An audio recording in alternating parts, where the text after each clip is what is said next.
మరలా కదా చాలామంది కొంతమంది ప్రార్థన చేస్తారు. గడిచిన పునరుత్థాన దినం నుంచి ఈ పునరుత్థాన దినం వరకు కాపాడినందుకు వందనాలు ప్రభువా అని. Because our base is there కదా! మనం కూడా అలానే చూసుకోవాలి మనం. దేవా మరి ఆయన లేచిన తర్వాత అన్నీ కూడా మారిపోయాయి. సో మనకొక పర్పస్, మనకొక ప్లాన్, మనకొక గ్లోరీ అవన్నీ కూడా ఇవ్వబడ్డాయి. Just because of Jesus Christ risen. But he is the ultimate king of Judah కదా! ఇందాక పాటలో కూడా పాడుకున్నాం. ఆయన యూదా గోత్రపు కొదమ సింహము కదా ఆయన.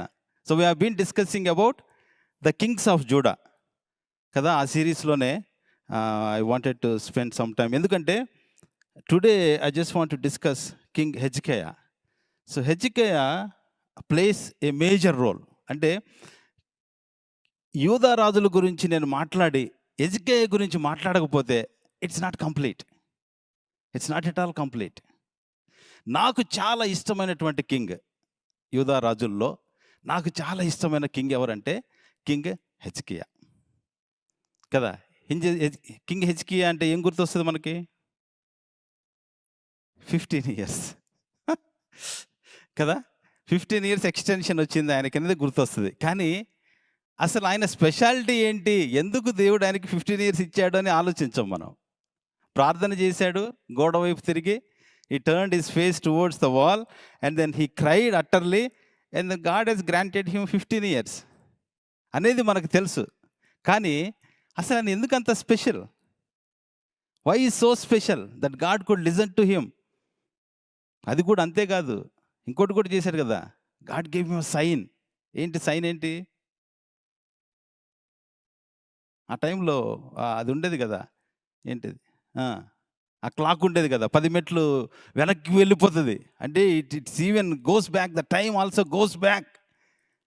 మనకి జాషువా ప్రార్థన చేసినప్పుడు ఆగిపోతుంది కదా, ఇది చంద్రుడా నువ్వు నిలబడిపో, సూర్యుడా నువ్వు నిలబడిపోతే నిలబడిపోతాడు.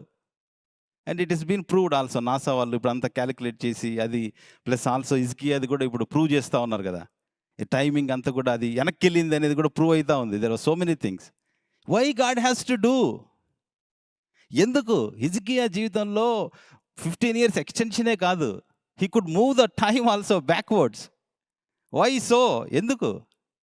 ఇప్పుడు మనకి స్క్రిప్చర్స్లో after David and king Solomon ఎక్కువ రాయబడినటువంటి రాజు ఎవరు తెలుసా? హిజ్కియానే. డేవిడ్ గురించి మనకు ఉంటుంది రైట్, చాలా ఉంటుంది పోర్షన్. తర్వాత కింగ్ సాలమన్ గురించి కూడా ఉంటుంది. తర్వాత ఎక్కువ రాయబడిన స్క్రిప్చర్స్ ఎవరి గురించి అంటే కింగ్ హెజ్కియానే. There is so much in to it. నేను అసలు యాక్చువల్గా ఇది ఒక దాంట్లో పెట్టలేము. It is very hard to put in one sermon అనమాట. బట్ విల్ సీ, ఎందుకంటే చాలా ఇంపార్టెంట్ ఇది. 3 చోట్ల రాయబడి ఉంటుంది. ఇక్కడ కింగ్స్లో ఉంటుంది, క్రానికల్స్లో ఉంటుంది, అండ్ ఆల్సో ఐజయాలో కూడా ఉంటుంది, ప్రొఫెటిక్ బుక్. అండ్ పర్సనల్లీ నేను చాలా బ్లెస్ చేయబడ్డా. దేంతో? ఈ కింగ్ హిజ్కియా స్టోరీతో నేను చాలా బ్లెస్ చేయబడ్డా. I will go to that end also. ఎలాగ అనేది కూడా చూద్దాం మనం. అయితే so let us turn first మనం కింగ్స్కి వెళ్దాం, అండ్ దెన్ తర్వాత will go to Chronicles, and then తర్వాత మనం ఐజయాలోకి కూడా వెళ్ళి కొన్ని పోర్షన్స్ విల్ టచ్ దెమ్. చూద్దాం మనం why king Hezekiah is so special, trusting God in all seasons. That's the title. ప్రతి సీజన్లో కూడా దేవుణ్ణి నమ్మినటువంటి కింగ్. మనం ఇంతకుముందు కొంతమంది కింగ్స్ని చూసాం కదా. కింగ్ ఆసాన్ చూసాము, తర్వాత లాస్ట్ టైం కింగ్ జోతాం చూసాం, తర్వాత యెహోషాపాత్ని చూసాం మనము. వీళ్ళందరూ కూడా they failed at the end, పడిపోయారు వాళ్ళు. కానీ కింగ్ హెజ్కియా పడిపోలేదండి, కొంచెం తడబడ్డాడు, విశ్వాసంలో తడబడ్డాడు. అయితే తన ఫెయిత్ని కాపాడుకున్నాడు, తన ఫెయిత్ని ప్రొటెక్ట్ చేసుకున్నాడు. నెక్స్ట్ జనరేషన్కి ఇవ్వలేకపోయాడు, అంతే. That's the only thing right. It is very much. అంటే మనకి ఈ దినాల్లో నెక్స్ట్ జనరేషన్కి ఫెయిత్ ఎలా పాస్ చేయాలంటే ఒక లెసన్ ఎవరి నుంచి నేర్చుకోవచ్చు అంటే హెజ్కియా దగ్గర నుంచి నేర్చుకోవచ్చు మనం. It's a good lesson that we could focus on story of Hezekiah, that how to pass on our faith to the next generation. చాలాసార్లు మనం హెజ్కియా చేసినటువంటి స్మాల్ మిస్టేక్ కూడా మనం చేయొచ్చు. సో మనం ఫస్ట్ నుంచి మనం వెళ్దాం. And the first thing that I want to talk about a heart that chose God. కదా. మరి దెన్ లెట్స్ టర్న్. ఇక ఎక్కడ ఉంటుంది మనకి సెకండ్ కింగ్స్ చాప్టర్ 18లో నుంచి స్టార్ట్ అవుతుంది మనకి. కింగ్స్ గురించి ఉన్నప్పుడు ఎవరైనా చదవచ్చు, ఫస్ట్ నుంచి 3 వర్సెస్ చదవచ్చు. మైక్ ఎవరి దగ్గర ఉంది?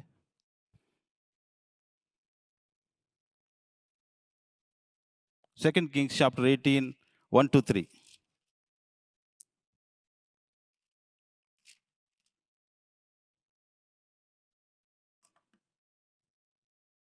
చదువుతున్నారా? ఆన్లో లేదా?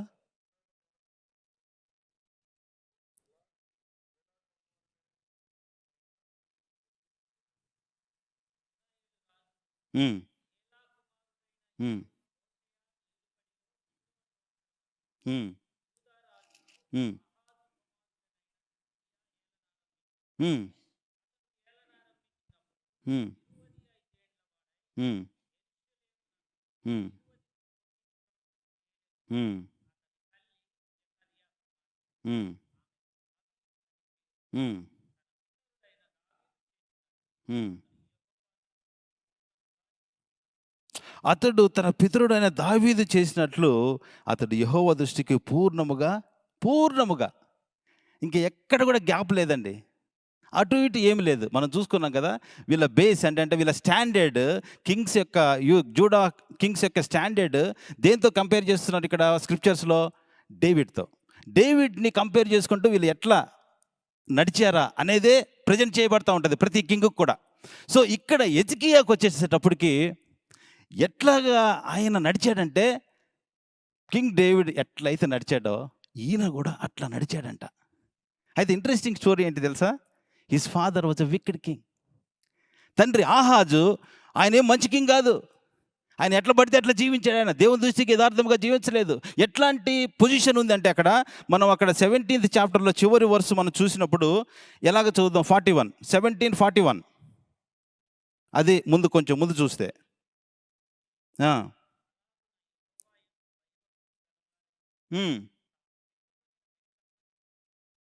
వచ్చిరి.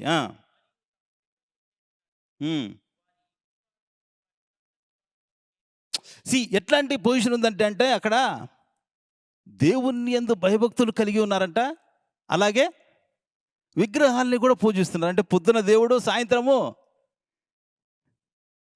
అంతే. పొద్దున ప్రార్థన, రాత్రి క్లబ్ పార్టీస్ కంప్లీట్. ఎట్లాంటి లోకంలో ఈ ఎజికియా వచ్చాడంటే అట్లాంటి జనరేషన్లో పుట్టాడు ఆయన. తండ్రి చూస్తే ఏమో విగ్రహాలు ఏమీ లెక్క చేయట్లా. It was a wicked king. కానీ కుమారుడు చూసారా? దేవుని నమ్మినటువంటి వాడుగా ఎట్లాగా దావీదు చేసినట్లు పూర్ణముగా దేవుని దృష్టికి నీతిగా యథార్థముగా అని నడిచాడంట. ఎట్లా నడిచింటాడండి? తండ్రి బాగలేకపోతే కూడా కుమారుడు తెలుసుకోగలుగుతాడా? ఎస్, దీనికి ఆన్సర్ ఎస్ కదా. ట్రెడిషనల్గా మనము దేవుణ్ణి తల్లిదండ్రులు కలిగి ఉంటే ఇటు ఇన్ఫ్లుయెన్సెస్, ఖచ్చితంగా ఇన్ఫ్లుయెన్స్ని మనం తీసుకొస్తాం కదా. But it will not guarantee. Choice అనేది ఎవరు? నువ్వు నేను తీసుకోవాలి, అంతేనా? నా తల్లిదండ్రుల యొక్క భక్తి నన్ను కొంచెం ఇన్ఫ్లుయెన్స్ చేస్తుంది. బట్ చాయిస్ ఎవరు తీసుకోవాలి? నేనే తీసుకోవాలి. హిజ్కియా he was able to make a right choice. ఎలాగ అయ్యిండొచ్చు అబ్బా మరి? ఎలాగా? నేను గమనించాను, ఈ కింగ్స్ యొక్క తల్లిదండ్రుల పేర్లు మెన్షన్ చేసినప్పుడు కొన్ని చోట్ల వాళ్ళ మదర్స్ పేరు కూడా మెన్షన్ చేయబడుతుంది. రైట్? ఇక్కడ కూడా ఏముంది? ఇక్కడ వాళ్ళ మదర్ పేరుంది. ఇక్కడ అతని తల్లి జకర్యా కుమార్తె. జకర్యా అంటే నాట యాజకుడు కాదు, ఈజ్ అనదర్ వన్. బట్ ఈయన తల్లి జకర్యా కుమార్తె, ఆమెకు అబి అను పేరు. ఎందుకు తల్లి పేరు ఇక్కడ మెన్షన్ చేస్తున్నారు? ఎందుకంటే మనం ఒకటి అర్థం చేసుకోవచ్చు, తల్లి కుమారుడిని గైడ్ చేసి ఉండొచ్చు. అంతే కదా. అరే మీ పితరులు చూడండిరా, అరే మీ నాన్ని చూడొద్దు, నువ్వు ముందు చూడు దేవుడు ఎటువంటి గొప్ప కార్యాలు చేశాడో. దావీదు అనేటువంటి ఒక రాజు, ఆయనే ఏ విధంగా దేవునికి హృదయానుసారుడుగా ఆయన జీవించాడో, ఏ విధంగా కాంక్వర్ చేసుకున్నాడో, దేవుని ప్రజల్ని ఏ విధంగా నడిపించాడో, సొలొమోను ఏ విధంగా యెరూషలేము కట్టాడో. తల్లి కుమారుణ్ణి ఎంతగా ఇంపాక్ట్ చేసిందంటే, కుమారుడు ఒక మంచి నిర్ణయం తీసుకున్నాడు ఎట్ ద ఏజ్ ఆఫ్ 25. ఇంకా అది యంగ్ ఏజేనండి. ఇంకా ఎమోషనల్గా ఉంటారు కదా, 25 ఏజ్లో వయసులో ఉన్నటువంటి పిల్లలు ఇంకా ఎమోషనల్గానే ఉంటారు. But he was able to take the right decision కదా. So what we can say, your past does not determine your faithfulness, but your choices do. మనం తీసుకునేటువంటి చాయిసెస్ ఏంటి? పాస్ట్ కానీ లేకపోతే మన పేరెంట్స్ కానీ వాళ్ళ భక్తి కానీ అదంతా కూడా కొంతవరకు ఉంటుందండి కదా. ఇట్ మ్యాటర్స్ ఎ లాట్, ఖచ్చితంగా ఉంటుంది. బట్ మన చాయిసెస్ మనం ఏం తీసుకోకపోతే మాత్రం అదంతా కూడా ఇట్ డజంట్ మ్యాటర్, అంతే కదా. ఇప్పుడు నేను తండ్రి భక్తిగా ఉండి కొడుకు దేవుని నమ్ముకోకపోతే ఆ కొడుకు విషయంలో తండ్రి భక్తి ఏమైనట్టు? ఏమి కాలా కదా. What kind of a choices that we make. Hezekiah at the age of 25 he was able to make right choices కదా. ఇంకా చదువుదాం మనం 5 అదే అధ్యాయంలో 18th చాప్టర్లోనే 5, 6, 7 కూడా చూద్దాం ఎట్లాంటి పనులు చేశాడు ఆయన అనేది. అతడు ఇశ్రాయేలీయుల దేవుడైన యెహోవా యందు హ్మ్. విశ్వాసం ఆ. ఉంచినవాడు. హ్మ్. అతని తరువాత వచ్చిన యూదా రాజులలో హ్మ్. లోను హ్మ్. అతని పూర్వీకులైన రాజులలోను హ్మ్. అతనితో సమానమైన వాడు ఒకనుడు ఒకడును లేడు. అతడు యెహోవాతో హ్మ్. హత్తుకొని హ్మ్. ఆయనను వెంబడించుటలో హ్మ్. వెనక తీయక ఆయన మోషేకు ఆజ్ఞాపించిన ఆజ్ఞలన్నిటినీ గైకొనుచుండెను. చూడండి ఈయన కొట్టి ఎటువంటి టెస్ట్ మనీ ఇవ్వబడతా ఉంది స్క్రిప్చర్స్లో. ఆయన ముందు కానీ ఆయన తర్వాత కానీ దేవుణ్ణి అనుసరించిన వారిలో ఎవ్వరు కూడా లేరంట. అంతగా దేవుని యందు భయభక్తులు కలిగిన వాడుగా ఉన్నాడు ఎవరు? Hezekiah. At the age of 25 he could grasp కదా, గ్రహించగలిగినటువంటి వాడుగా ఉన్నాడు ఆయన. అందుకోసం ఏంటానండి, ఇట్ ఈస్ సో ఇంపార్టెంట్. దేవుడు మనకు ఆ నాలెడ్జ్ని ఇచ్చాడు. సత్యదేవుని గూర్చినటువంటి జ్ఞానమును ఇవ్వటానికే యేసుక్రీస్తు లోకానికి వచ్చాడంట. అంటే ఏంటి? ఆయన ఇచ్చేసాడు. ఆయన చేసిన కార్యం ద్వారా సమస్తం కూడా బయలుపరచబడింది. మనము కొంచెము ఆ విధమైనటువంటి ఆలోచన కలిగి ఉంటే చాలు. మా హృదయంలో ఉన్న క్రేవింగ్ ఉంటుంది కదా, దేవుడి గురించినటువంటి క్రేవింగ్ని నువ్వు చూడగలిగితే చాలు. నువ్వు సత్యాన్ని గ్రహిస్తావు, నువ్వు దేవుణ్ణి తెలుసుకుంటావు. నువ్వు హెజ్కియా ఏ విధంగా అతడు యెహోవాను హత్తుకొని ఆయన వెంబడించుట్లో వెనుక తీయక మోషేకు ఆజ్ఞాపించిన వాటన్నిటినీ గైకొనుచుండెను కదా. He showed his faithfulness. కానీ దానికి దేవుడు కూడా ఫెయిత్ఫుల్నెస్ చూపిస్తాడు. Yes or no? మనం ఎప్పుడైతే అది తెలుసుకొని ఆయన చూపించినప్పుడు గాడ్ ఆల్వేస్ ప్రూవ్స్ అండి. He reveals. వెంటనే టెస్ట్లోకి పంపించేసి తోసేయడు మనల్ని. No, first he proves himself కదా. చదువుదాం అది వర్స్ 7 తర్వాత ఏమైంది. కావున యెహోవా అతనికి తోడుగా ఉండెను. తాను వెళ్ళిన చోటనెల్లా అతడు జయము పొందెను. అతడు అషూరు రాజునకు సేవ చేయకుండా అతని మీద తిరగబడెను. మరియు గాజా పట్టణము వరకు దాని సరిహద్దుల వరకు కాపరుల గుడిసెల యందేమి ప్రాకారముల గల పట్టణముల యందేమి అంతటను అతడు ఫిలిష్తీయులను ఓడించెను. ఇతను దేవుణ్ణి చూస్ చేసుకున్నాడు. And God is also responding in saying that I have chosen you. అవునా? అతను ఎప్పుడైతే దేవుణ్ణి, అయ్యా నువ్వే దేవుడవు, నీవే పరమ తండ్రివి, నీవే ఇదంతా కూడా నువ్వు చేసి ఇచ్చావు, మేము మీ ప్రజలము అని గుర్తించి దేవుని యొక్క ఆజ్ఞలు ఏంటో చూసుకొని తనకి కంపారిజన్లో ఉన్నటువంటి దావీదు ఏం చేశాడు, నేనేం చేస్తున్నాడో చూసుకున్నప్పుడు విజయాన్ని ఇచ్చాడు, ప్రొటెక్షన్ ఇచ్చాడు. అంతేకాదు, ఎవరికైతే అప్పుడు దాకా ఏమంటారు, ఈ సామంత రాజులు కదా వీళ్ళు ఉండి అష్షూరు రాజులకు సేవ చేయకుండా అతని మీద తిరగబడ్డాడు. నేను నీకు దాసుడుగా ఉండాల్సిన అవసరం లేదు, అందుకోసం నువ్వు దేవుణ్ణి సేవిస్తే దేన్ని సేవించాల్సిన అవసరము ఉండదు. మనకు ఒక భయానికి లోబడుతున్నావు, లేకపోతే ఇంకొక దానికి లోబడుతున్నావు, ఒక పాపం మనల్ని పట్టుకుంటుంది అంటే దాని అర్థం ఏంటంటే మనం సరిగ్గా దేవుణ్ణి సేవించట్లా, సరిగ్గా దేవుణ్ణి మనం గ్రహించలా. అందుకోసమే no one can serve two masters. ఇద్దరు యజమానులను ఎవరు కూడా సేవ చేయలేడంట. అది వాళ్ళ కాని పని. ఒకరిని ద్వేషిస్తాడు, ఒకరిని ప్రేమిస్తాడంట. మనకు ఒకటే మాస్టర్. ఎప్పుడైతే ఒక్క మాస్టర్ని మనం పట్టుకుంటే మిగతా అన్నీ కూడా మనకి దాసులైపోతారు. నువ్వు లీడ్ చేస్తావు. నువ్వు హెజ్కియా ఇప్పుడు is experiencing God in his life. ఒక నిర్ణయం తీసుకున్నాడు, ఇప్పుడు ఎక్స్పీరియన్స్ చేస్తున్నాడు దేవుని యొక్క సూపర్ న్యాచురల్ వర్క్ని తన జీవితంలో. Right? He chose to serve the Lord. First one. The second one ఏంటి చూద్దాం మనం, గబగబా వెళ్దాం మనం. A king who cleansed the land. The second one ఏంటి? A king who cleansed. ఈయన మొట్టమొదటిగా అండి మనం దీనికి వెళ్దాం సెకండ్ క్రానికల్స్కి వెళ్దాం. So that we could see. Second క్రానికల్స్కి వెళ్ళినప్పుడు 29 చాప్టర్ 29కి వెళ్దాం. వెళ్ళి చూద్దాం ఏం చేస్తున్నాడు ఆయన. మొట్టమొదటిగా ఏం చేస్తున్నాడు ఆయన. 29 వర్స్ 3. అతడు తన ఏలుబడి యందు Hmm. మొదటి సంవత్సరం మొదటి నెల యెహోవా మందిరపు తలుపులు తెరిచి వాటిని బాగు చేసి యాజకులను లేవీయులను పిలువనంపి ఆ, తూర్పుగానున్న రాజవీధిలో వారిని సమకూర్చి వారికి ఇలాగూ ఆజ్ఞ ఇచ్చెను. ఉమ్, లేవీయులారా, నా ఉమ్, మాట ఆలకించుడి. ఉమ్, ఇప్పుడు మిమ్మును మీరు ప్రతిష్ఠించుకొని ఉమ్, మీ పితరుల దేవుడైన యెహోవా మందిరమును ప్రతిష్ఠించి ఉమ్. పరిశుద్ధ స్థలంలో నుండి నిషిద్ధ వస్తువులన్నిటినీ బయటికి కొనిపోవుడి. చాలు. ఇక్కడ this is the new year message. మొదటి సంవత్సరం మొదటి దినమున ఈయన ఏం చేస్తున్నాడు తెలుసా. తన ఏలుబడి ఇట్లా స్టార్ట్ అయిందండి. సంవత్సరం చివరిలోనో ఎప్పుడు మొత్తానికి వచ్చిన మొదటి దినం ఏం చేయాలనుకున్నాడు ఈయన. దేవుని మందిరపు తలుపులు తెరచి, అంటే అప్పుడు దాకా ఏమైంది. అప్పుడు దాకా మూసేశారండి తలుపులు. తన తండ్రి రాజ్యంలో తలుపులు తెరవలా. ఆయన న్యూ ఇయర్స్ డే ఏ డెసిషన్ తీసుకుంటున్నాడు తెలుసా. 20 మందిని పిలిచేసి నేను పెద్ద ఫంక్షన్ చేసేసి పార్టీ చేసేసి, రైట్, అక్కడ మనకి ఎస్తేర్ దాంట్లో ఉంటుంది కదా, ఆయన భార్యని పిలిచి అందరిని పిలిచేసేసి భార్యని రా అంటే రాదు కదా, అట్లా పెద్దగా చేసేసి నా భార్యను కూడా పిలుద్దాం. నో. ఏమైంది మిస్సింగ్. మనకి దినవృత్తాంతంలో చూసినప్పుడు రాజులు దేవుని మందిరం ప్యారలల్గా వెళ్తూ ఉంటాయి.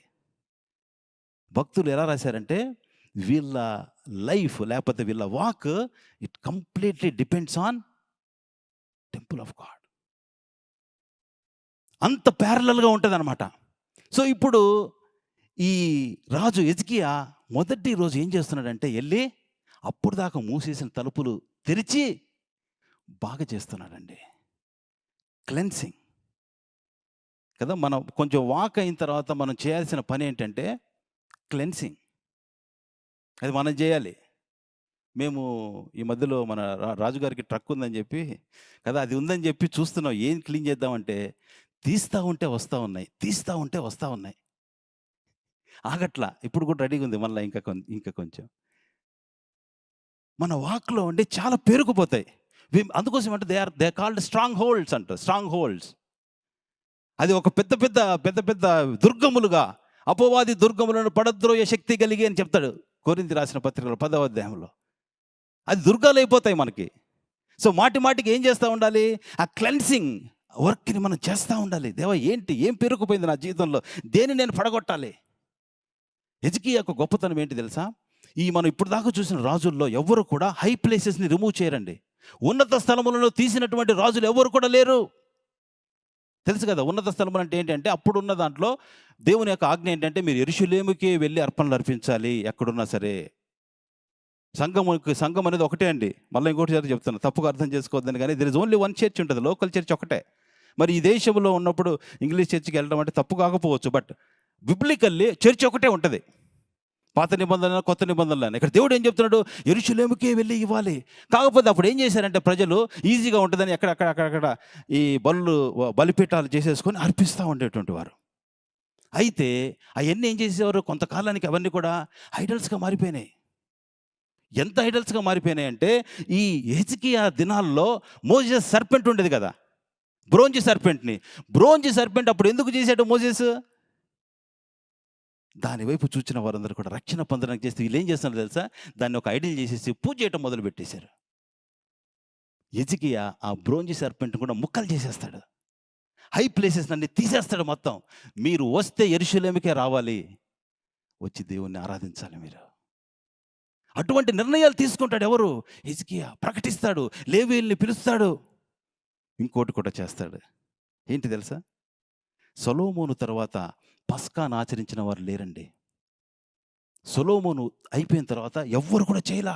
దేవుని ఆజ్ఞ ఏంటి, ఇశ్రాయేలుని బయటికి తీసుకొచ్చినప్పుడు ప్రతి సంవత్సరము మీరు మీ దేశంలోనికి వెళ్ళిన తర్వాత, కానానులోకి వెళ్ళిన తర్వాత ఏం చేయమన్నాడు, నిస్సాను మాసంలో, అబీబు నెల నిస్సాను మాసంలో ప్రతి నెల మీరు పస్కా పండుగ ఆచరించాలి. హిజ్కియా చూశాడు, అసలు ఏంటి దేవుని ఆజ్ఞలు ఏంటి. అరే ఇంతవరకు ఎవరు చేయలేదా? 250 ఇయర్స్ గ్యాప్ వచ్చేసింది. పస్కా చేయట్లేదు ఎవరు. ప్రతి సంవత్సరము చేయమన్నటువంటి ఆజ్ఞను పస్కా చేయట్లే ఎవరు. మరి ఏం చేశాడు? లేవీయుల్ని, యాజకుల్ని పిలిచాడు. అప్పటికి ఎవరు సిద్ధపడలేరు, ఎవరు ప్రతిష్ఠించుకోవాలా.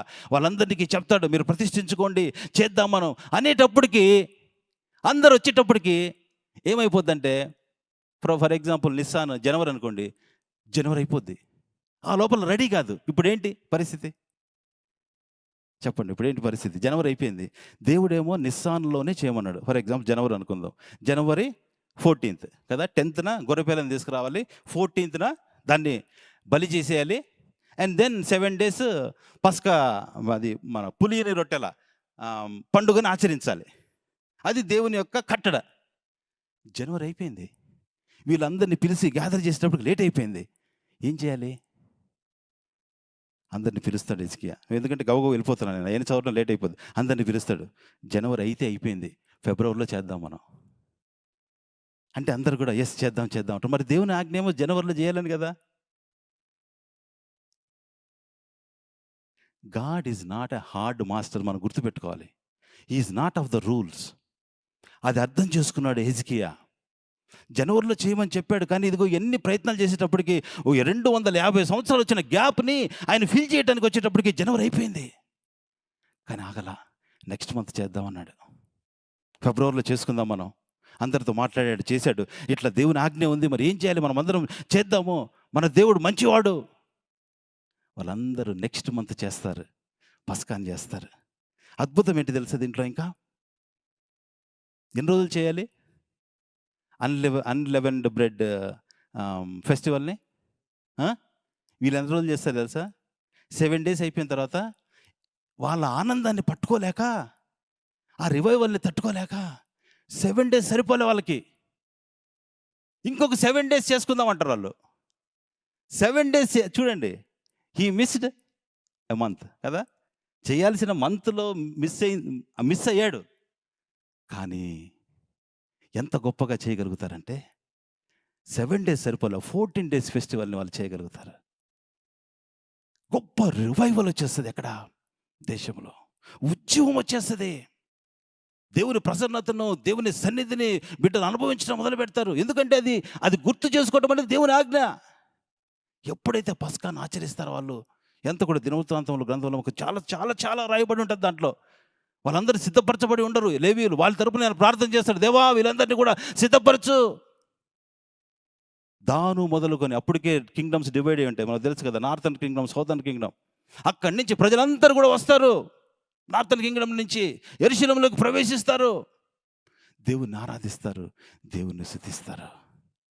గొప్ప రివైవల్ని తీసుకొచ్చినటువంటి వ్యక్తిగా చరిత్రలో నడిపోయిపోయింది ఎవరు అంటే హిజ్కియా. ఒక్క ఉన్నత స్థలం, ఒక్క హై ప్లేస్ కూడా లేకుండా క్లీన్ షేవ్ చేసినట్టుగా క్లీన్ చేసేస్తాడు మొత్తం ల్యాండ్ అంతటిని. ఎవరు? హిజ్కియా. మనం ఏం నేర్చుకుంటాం దీని నుంచి కూడా? Is not a hard master అండి. పొద్దున్న లేచి నేను ప్రేయర్ చేయలేక, ఆఫ్ కోర్స్ దట్స్ ఓకే. నువ్వు తర్వాత ఏం చేస్తున్నావు నువ్వు దేవునితో? చాలాసార్లు మనం వీటి చేత పట్టపడతాం కదా. నేను చదువుకోలేకపోయానే, నేను బైబిల్ చదువుకోలేకపోతే, నేను ప్రార్థన చేసుకోలేకపోతే. ఓకే, రియల్ రీజన్ ఉంటే you get connected to him. నడుస్తా మాట్లాడు దేవునితో, నీ పనిలో దేవునితో మాట్లాడుకో, మళ్ళా గెట్ బ్యాక్. నీకు భారం ఉండాలంతే. అంతేగాని హార్డ్ మాస్టర్ రూల్ పాటించలేక, no, it's not about rule. Our God is not about rules, is about relationship. ఇప్పుడు నేను పొద్దున మా పిల్లోడికి చెప్తాను, అరే పొద్దున ఖచ్చితంగా లెగాలని చెప్తా. కొన్నిసార్లు నేనేమనుకుంటా, అరే వద్దు, దర్శోకెళ్ళరా, పడుకోలేరా కాసేపు. రూల్ ఉంది కానీ ఏంటి, అరే పడుకో కాసేపు, నో ప్రాబ్లం, దట్స్ ఓకే, ఈరోజు సాటర్డే కదా, పడుకో కాసేపు. మరి రూల్ ఏమైంది అక్కడ? That is of our God. What is our heart కదా. It's all about relationship. ఎట్లాంటి రిలేషన్షిప్ని మనం క్యారీ చేస్తాం? బ్రదర్ రత్నకుమార్ మనకి సాటర్డే, అప్పుడప్పుడు ఫ్రైడే ప్రేయర్స్లో ఉంటాడు. ప్రతిరోజు 8 hours దేవునితో గడుపుతాడు ఆయన. ప్రతిరోజు 8 hours, ఇంక్లూడింగ్ సాటర్డే, సండే కూడా. ఆయనకు ఒకరోజు ఆలోచన వచ్చింది. ఇప్పటికి 25 సంవత్సరాలు అయిపోయిందేమో ఆయన చేయబట్టి. ఇప్పుడు ఒకరోజు కూడా మిస్ కాలా. ఆయనకు ఒకరోజు ఆలోచన వచ్చింది. ఒక వ్యక్తి 8 అవర్స్ పని చేసినప్పుడు నేను 8 అవర్స్ దేవునితో ఎందుకు సమయం గడపడకూడదు? ఆయనకు ఆలోచన వచ్చినప్పుడు ఆయన దాన్ని ఆచరణలో పెట్టాడు. 8 అవర్స్ ఆయన దేవుని సన్నిధిలో గడుపుతాడు ఆయన. పాజిబులా? మనం మనం మనం చూసుకుందాం. నేను నేను ఎన్నిసార్లు గంట అనే నిర్ణయం తీసుకున్నా, ఎన్నిసార్లు అది అటు ఇటు అయితానే ఉంటదో. ఎన్ని బుక్స్ రాసాడు తెలుసా ఆయన? ఎన్ని బుక్స్ రాసాడు? ఓన్లీ ప్రేయర్ మీద. 225 నాకు తెలిసినంత వరకు లాస్ట్ ఇయర్ వరకు. 225 బుక్స్ ఓన్లీ ఆన్ ప్రేయర్ ఆయన రాసాడు ఆయన. ఒక బుక్ నేనెళ్ళి ఓపెన్ చేశాను నేను. 223కో దేనికో ఎళ్ళాను నేను. ఆయన మధ్యలో నీకు పని లేదు, అందుకోసమే నువ్వు స్పెండ్ చేస్తున్నావు అంటే ఆయన హీ టుక్ ఎ రోల్. ఒక కాలేజీలోకెళ్ళి ఆయన వైస్ ప్రిన్సిపల్ పోస్ట్ తీసుకున్నాడు. ఏదో బైబిల్ కాలేజీలో దేంట్లోనో. అది చేస్తూ కూడా హీ ప్రూవ్డ్ 8 అవర్స్ దేవునితో గడపొచ్చని. అందుకోసం ఇట్ ఈస్ సో ఇంపార్టెంట్ అండి. మనం what kind of decisions that we make. అందుకోసమే సంఖ్య కలిగినటువంటి నిర్ణయాలు తీసుకోవాలి మనం. సంఖ్య అంటే ఇప్పుడు దావీదు ఏమంటాడు? ఎన్నిసార్లు దినమునకు 5 మార్లు. 5 అనే సంఖ్య ఉంది. అవునా లేదా? అందుకోసమే we have to take a number, అంటే సంఖ్య కలిగినటువంటి అనుభవాన్ని మనం అది మనమే తీసుకోవాలి. ఒక అరగంట సేపు నేను చేస్తాను. ఒక గంట సేపు నేను ఒక 5 అధ్యాయాలు చదువుకుంటా నేను. ఒకసారి మిస్ అయిపోవచ్చు. That's okay. మన దేవుడు అట్లా మిస్ అయిపోయేవాళ్ళను కాదు. మనం ఎట్లా గెట్ బ్యాక్ వస్తాం మనం. హిజ్కియా he was able to take such decisions and he was able to impact the people కదా. ఎప్పుడైతే రివైవల్ వచ్చిందో తర్వాత ఏమొస్తుంది తెలుసా? రివైవల్ చూద్దాం ఎట్లా వచ్చిందో. 2 క్రానికల్స్ 31లోకి వెళ్దాం మనం. అదే క్రానికల్స్లో 31లో మనం చూద్దాం. 31:1 మొదటి వచనం చూద్దాం. ఇదంతయు సమాప్తమైన తరువాత ఆ, అక్కడనున్న ఉమ్, ఇశ్రాయేలు వారందరును ఉమ్, యూదా పట్టణమునకు పోయి ఉమ్, యూదా దేశమంతటను బెన్యామీను ఎఫ్రాయిము మనష్షే దేశముల ఉమ్, యందంతటను ఉమ్, ఉన్న విగ్రహములను నిర్మూలము చేసి ఉమ్, దేవతా స్తంభములను ముక్కలుగా నరికి ఉమ్, ఉన్నత స్థలములను బలిపీఠములను పడగొట్టిరి. ఉమ్. తర్వాత ఇశ్రాయేలీ వారందరును తమ తమ పట్టణంలోనున్న తమ తమ స్వాస్థ్యములకు తిరిగి వెళ్ళిరి. తర్వాత దానికి వెళ్దాం. Faith that stood in crisis. మూడో దానికి వెళ్దాం. ఏంటి ఇప్పుడు ఏమైంది? పండగలు చేశారు, రివైవల్ వచ్చేసింది. ఇంక అందరు కూడా ఎవరికి కనిపించిన వాళ్ళ విగ్రహం పగలగొట్టడం, తీసేయటం, ముక్కలు చేయటం, వెళ్ళి నదిలో పడేయటం. దాన్ని గొప్ప ఉద్యమం వచ్చేసింది దేశంలో. అయితే for every revival there is a reaction. ఉద్యమం వచ్చినప్పుడు దానికి ఏముంటుంది?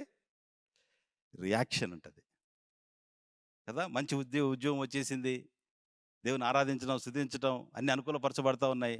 ఏమొస్తుంది ఈ సమయంలోనే? ఒక టెస్ట్ వస్తుంది, ఒక క్రైసిస్ వస్తుంది, ఒక ఇబ్బంది వస్తుంది. ఇప్పటికి దేవుడు ప్రూవ్ చేసేసుకున్నాడండి చాలా. ఇప్పుడు టెస్టింగ్ పీరియడ్లోకి వెళ్తున్నాడు. ఎవరు? ఎట్లాంటి టెస్టింగ్ వచ్చింది తెలుసా? చదువుదాం. అది కూడా మనం 32లోకి వెళ్దాం. చాప్టర్ 32లోకి వెళ్దాం. ఏమైంది చదువుదాం.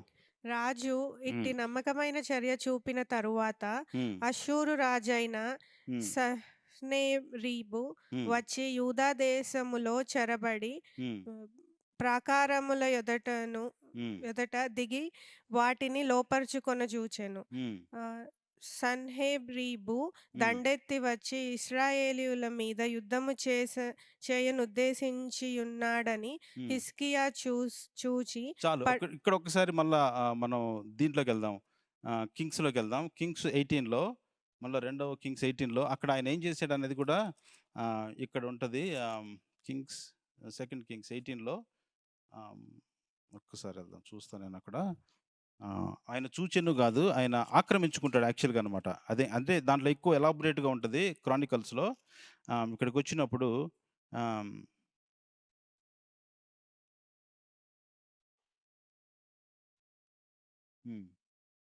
13వ వచనం 18th and 13. రాజైన హిజ్కియా ఉమ్, ఏలుబడిలో ఆ, 14వ 14వ సంవత్సరం సంవత్సరమందు అందు అష్షూరు రాజైన ఉమ్, సన్హెరీబు ఉమ్, యూదా దేశమందున్న ప్రాకారములు గల పట్టణములన్నిటి మీదకి వచ్చి వాటిని పట్టుకొనగా వాణ్ణి పట్టుకొనగా. ఇప్పుడు సెన్హెరీబు కింగ్ ఆఫ్ అస్సీరియన్స్ అనేవాళ్ళు క్రూయల్ కింగ్స్ అండి వాళ్ళు. Cruel enemy. వాళ్ళ హిస్టరీ అంతా చూస్తే. వాళ్ళు వచ్చి ఇప్పుడు ఏం చేస్తున్నారు? యూదా పట్టణాల్ని పట్టుకున్నారు. అంటే యెరూషలేము చుట్టూ ఉన్నటువంటి పట్టణాలన్నిటిని కూడా పట్టేసుకున్నారు. ఇప్పుడు టెస్ట్ వచ్చిందండి. ఇప్పుడు ఏం చేయాలి?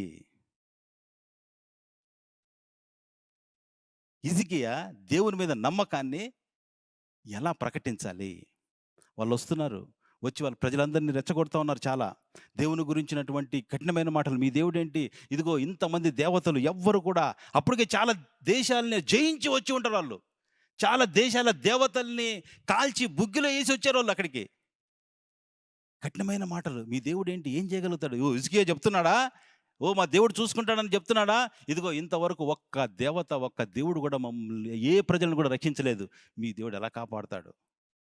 వాళ్ళు వచ్చి అడుగుతారు, అయ్యా దయచేసి ఇదిగో జ్యూస్ లాంగ్వేజ్లో మాట్లాడొద్దు, మీరు వేరే లాంగ్వేజ్లో మాట్లాడుకుందాం. పాపం పంపిస్తాడు ఎవరు? హిజ్కియా దూతలను పంపించి వేరే లాంగ్వేజ్లో మాట్లాడే వాళ్ళు ఒప్పుకోరు వాళ్ళు. అక్కడున్న ప్రజలందరినీ రెచ్చగొడతారు. మీరు అక్కడ ఉంటే నష్టపోతారయ్యా, రండి రండి రండి కదా. లోకం కూడా అలానే పిలుస్తుంది. ఏంటేంటో చూపించి ఎందుకు మీరు కూడుకుంటారు, ఎందుకు ప్రార్థన చేస్తారు, ఏమవుతుంది దానివల్ల, ఏమొస్తుంది దానివల్ల మీకు? చూడు ఎన్ని కష్టాలు, దేవుని నమ్ముకున్నావు, ఎన్ని కష్టాలు చూడు నీకు, ఎన్ని ఇబ్బందులు చూడు నీకు. హిజ్కియా కూడా అట్లాంటి దాంట్లో వెళ్తా ఉన్నాడు. కానీ హిజ్కియా ప్రజలందరికీ చెప్తాడు, మన దేవుడు రక్షిస్తాడు, మన దేవుడు కాపాడుతాడు, దేవుని యందు నమ్మకం ఉంచండి. వాళ్ళందరూ వింటారండి మాట. అక్కడ అది ఒక్కడు కూడా వెళ్ళడు వాడి వైపుకి. అందరూ కూడా హిజ్కియా చెప్పింది వింటారు, అక్కడే ఉంటారు వాళ్ళు, ఎవరు వెళ్ళరు. ఒక లీడర్ కండి చాలా విశ్వాసం కావాలి, చాలా విశ్వాసం కావాలి. మోషే ఏముంది ఎదుటుగా? ఎర్ర సముద్రం, వెనకాల ఫరో సైన్యం వస్తూ ఉంది. ఏం చెప్పాడు తెలుసా వాళ్ళకి? మీరు ఊరక నిలబడి దేవుడు కలగజేయు రక్షణని. ఎంత విశ్వాసం ఉండాలి తెలుసా మోషేకి? చాలా ఉండాలండి, గట్స్ ఉండాలి, ఫెయిత్. తనకు కూడా తెలియదు ఎర్ర సముద్రం చీలుద్దని తెలుసా ఆయనకేమన్నా? మోషేకి కూడా ఏం తెలియదు, కానీ విశ్వాసంతో చెప్పాడు. 2017లో ఒక బ్రదర్ దేవుణ్ణి తెలుసుకోవాలి అన్న ఆశను చూపించినప్పుడు మా దేవుడు చేస్తాడు, మా దేవుడు నీ సమస్యను చేస్తాడు అని చెప్పడానికి నాకు గట్స్ ఉండాలి. ఎందుకంటే అతనుకున్న సమస్యలు మామూలు సమస్యలు కాదు. మానవ నాలెడ్జ్లో, మన హ్యూమన్ విజ్డమ్లో ఎంత ఆలోచించినా అసలు సమస్యకి సొల్యూషనే లేదు. కానీ నేను ఆయనకి చెప్పాలి ఏమని? మా దేవుడిని నమ్ముకోయా, ఆయన నీ సమస్యలను తీరుస్తాడని. అంటే నాకు చాలా విశ్వాసం ఉండాలి, నాకు చాలా ఉండాలి. అంటే నేను ఎంత ప్రార్థనలో చేస్తే, ఎంత ఎత్తి పట్టుకుంటే అతని లెవెల్లోకి నేను రాగలుగుతా. కానీ ఆశ్చర్యం ఏంటి తెలుసా? ఆశ్చర్యం, దేవుడు అద్భుతంగా సాల్వ్ చేశాడు. మనం అనుకున్నట్టు అవలా. అతనుకున్న సమస్యలు అట్లాంటి. ఈ స్టిల్ లివ్స్ ఇన్ కాలిఫోర్నియాలో. అనుకోలేమేమో. Is amazingly serving the Lord. దేవుణ్ణి ఇప్పటికీ ఆసక్తితో దేవుణ్ణి ఆరాధిస్తూ ఉన్నాడు. కానీ ఆయన చుట్టూ ఉన్న సమస్యలు దేవుడు అద్భుతంగా సాల్వ్ చేశాడు. సూపర్ న్యాచురల్గా దేవుడు చేస్తాడండి. నువ్వు ఎట్లా పట్టుకుంటావు దేవుణ్ణి, ఎట్లా నమ్ముతావు నువ్వు? ఐజియాలోకి వెళ్దాం మనం. దీన్ని చూడటానికి, కొన్ని సంగతులు చూడటానికి. ఏ విధంగా వాళ్ళు వచ్చినప్పుడు మరి అక్కడ ఏమవుతుందంటే ఆ పేపర్ పంపిస్తారు వాళ్ళు, ఒక లేఖ పంపిస్తారు. వచ్చినప్పుడు కాదు మనం ఇక్కడికి వెళ్దాం, మనం తర్వాత ఐజియాకి వెళ్దాం. 2 కింగ్స్, ఆల్రెడీ 2 కింగ్స్లో ఉన్నారు కాబట్టి 1914 2 కింగ్స్ 1914 చదువుదాం. హిజ్కియా దూతల చేతిలో నుండి ఆ ఉత్తరంను తీసుకొని చదివి యెహోవా మందిరంలోనికి పోయి యెహోవా సన్నిధిని దాన్ని విప్పి పరిచి యెహోవా సన్నిధిని ఇట్లని ప్రార్థన చేశాడు. చూడండి, ఈయన ఏం చేశాడంటే ఒక లేఖ ఇచ్చి పంపించారు. He read the word and he also he spread the word. ఆయన చదివాడు దాన్ని ఏం చేశాడంటే దేవుని సన్నిధిలో పరిచాడంట. He read it, he spread it, he led it అని ఉంది అనమాట. అక్కడ దేవుని సన్నిధిలో ఆయన పెట్టి చూడండి, ఆయనకి ఎంత విశ్వాసం ఉండాలో. దేవా చూడయ్యా, వీళ్ళంతా కూడా ఏ విధంగా ఎటువంటి మాటలు మాట్లాడుతూ ఉన్నారో, నేనేం చేయాలి? ప్రార్థన చేస్తూ ఉన్నాడు, దేవునికి మొరపెడతా ఉన్నాడు. దేవుని ఎడ్ల తన విశ్వాసాన్ని. ఏమీ లేనప్పుడు ఏంటంటే దిక్కు? దేవుడి దిక్కు. మనం చూసాం కదా, యెహోషాపాతు కూడా అందరూ కూడా చుట్టుముట్టినప్పుడు నీవే మా దిక్కు, ఏమీ చేయటయో నాకు తోచకున్నది, I don't even know what to do అనేది దేవునికి చెప్పగలుగుతున్నాడు ఆయన. అల్టిమేట్గా దేవుడు పని చేశాడా లేదా?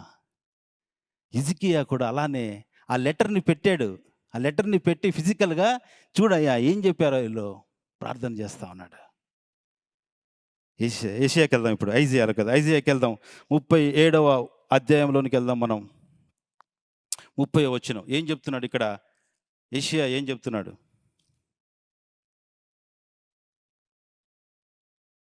మరియు ఉమ్, యెషయా చెప్పినదేమనగా, ఉమ్, హిజ్కియా, ఉమ్, నీకిది నీకిదే సూచన యగును. ఉమ్, ఈ సంవత్సరమందు ఉమ్, దాని అంతటా అదే పండు ఉమ్, ధాన్యమును, ఉమ్, రెండవ సంవత్సరమందు ఉమ్, దాని నుండి కలుగు ఉమ్, ధాన్యమును మీరు ఉమ్, భుజింతురు. మూడవ సంవత్సరమున మీరు విత్తనము విత్తి చేలు కోయుదురు. ఉమ్. ద్రాక్ష తోటలు నాటి వాటి ఫలమును అనుభవించుదురు. యూదా వంశములో తప్పించుకొనిన శేషము ఇంకను క్రిందికి క్రిందికి వేరు తన్ని తన్ని. మీదికి ఎదిగి ఫలించును. ఏ మాట చెప్తున్నాడు తెలుసా ఇక్కడ? వీళ్ళంతా చుట్టూ ఆక్రమించుకున్నారండి, యూదా పట్టణాలని ఆక్రమించుకున్నారు. వీరు యెరూషలేములో ఉన్నారు. హిజ్కియా కూడా ఏం చేశాడంటే లోపలికి వచ్చే టన్నెల్ని, ఇప్పుడు కూడా ఉంటుంది హిజ్కియా టన్నెల్ అని, అక్కడ అది ఆఫ్ చేసేసాడు. ఇవి ఎలా బతకాలి, వీళ్ళు ఎలా పోషించబడాలి? దేవుడు ఆ టైంలో ఉన్నటువంటి ప్రవక్త ఎవరంటే ఏషియా. ఏషియా ద్వారా మాట చెప్తున్నాడు ఏమని? ఈ సంవత్సరం పంట దానికి అదే పండుద్దంట. నువ్వు వేయాల్సిన అవసరంలా, దున్నాల్సిన అవసరంలా, విత్తనాలు వేయాల్సిన అవసరంలా, నువ్వు ఏమీ చేయాల్సిన అవసరంలా, దానికి అదే పంట. దేవుని కార్యాలు అలానే ఉంటాయి. నువ్వు ఎటువంటి విశ్వాసాన్ని కనపరుస్తావో ఆ క్రైసిస్లో, దేవుని మీద నువ్వు ఎలా ఆధారపడతావో ఆ క్రైసిస్లో, ఆ సంవత్సరం పంట అదే పండుద్దంట. నువ్వేం చేయొద్దు, నెక్స్ట్ ఇయర్ కూడా ఆ పంట వస్తుంది. నువ్వేమి భయపడొద్దు. నువ్వు 3వ సంవత్సరంలో నువ్వు నాటాలి అంటే దాని ధర చెప్తానే ఉన్నాడు దేవుడు. ఆడు నిలబడ్డు, నేను చూసుకుంటాను వాడి సంగతి. ఆ క్రైసిస్లో అక్కడే అండి మనం షేక్ అయ్యేది ఎప్పుడు? అక్కడే. ఏమీ ఆన్సర్ ఉండదు కదా, ఏమీ దొరకదు, కొన్నిసార్లు ఏ సొల్యూషన్ కనపడదు, ఏ దారి కనపడదు. ఆ టైంలో దేవుణ్ణి ఎలా పట్టుకొని ఉన్నాం మనం? ఎలా నమ్ముతాం మనం? మనకు సొల్యూషన్ కనిపించదు మన చేతులకి, లేకపోతే మన ఆలోచనలకి, మన మైండ్కి ఏ సొల్యూషన్ కనిపించినప్పుడు నువ్వు దేవుణ్ణి ఎలా పట్టుకొని ఉంటావు?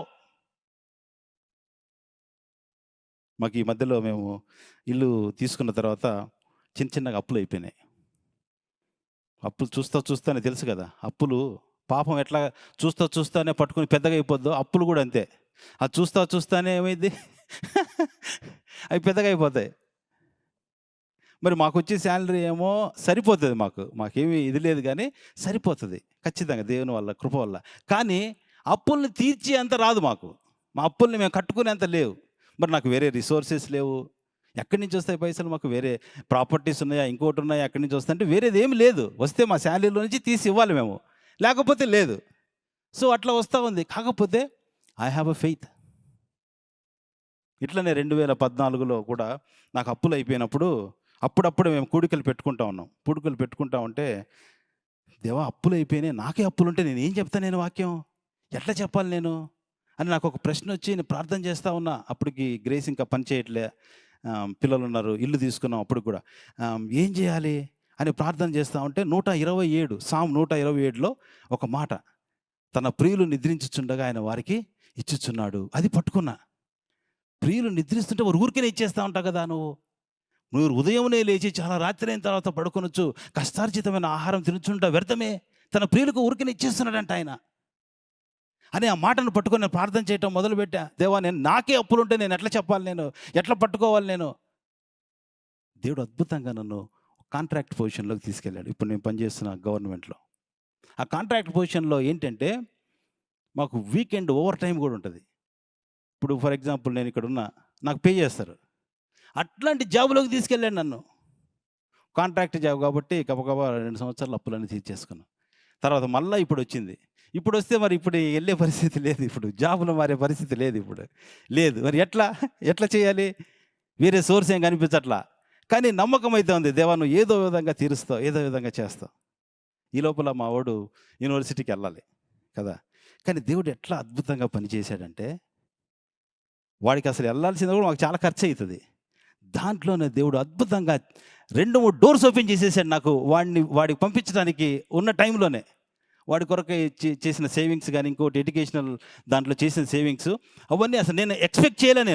నాకు ఎంతగాడికి నా దగ్గర లేవు, నేను కట్టలేను, సరే అవుతుందిలే దేవా నువ్వే తీర్చు, ఇట్లానే ఉండే నేను. కానీ దేవుడు అద్భుతంగా, నేను అనుకోని విధంగా దేవుడు దాన్ని ఓపెన్ చేశాడు డోర్ని. చాలా వరకు నేను అప్పుడు కట్టేశాను. నేను త్రూ వాడి ఎడ్యుకేషన్ ద్వారా నేను అప్పుడు కట్టేశాను. నేను మనకి ఏం ఉండాలంటే విశ్వాసమే ఉండాలి. కాకపోతే నేను ఎందుకు ఖర్చు పెట్టంటే లావిష్గా ఖర్చు పెట్టి దేవుని మీద ఆధారపడి నేను చెప్పట్లేదు, కానీ బట్ మన నీడ్స్, నిజంగా నీడ్స్ ఉండి మనం ఖర్చు పెట్టినప్పుడు, దేవుని మీద ఆధారపడినప్పుడు దేవుడు ఖచ్చితంగా దాన్ని తీరుస్తాడు. ఇగ్నోర్ చేయకూడదు. మనం తీర్చుకున్నప్పుడు అవుతుందిలే, అయినప్పటికైతుందిలో. ఒక ఇంటికి, ఇక్కడ నార్త్ అమెరికాలో ఒక ఇంటికి, ఒక కారుకి అప్పులోకే, మిగతా ఉండకూడదండి. మనకి ఎంతో భారం కలిగి ఉండాలి. ఆ 2 నీడ్స్ కాబట్టి మనం తీసుకోవచ్చు.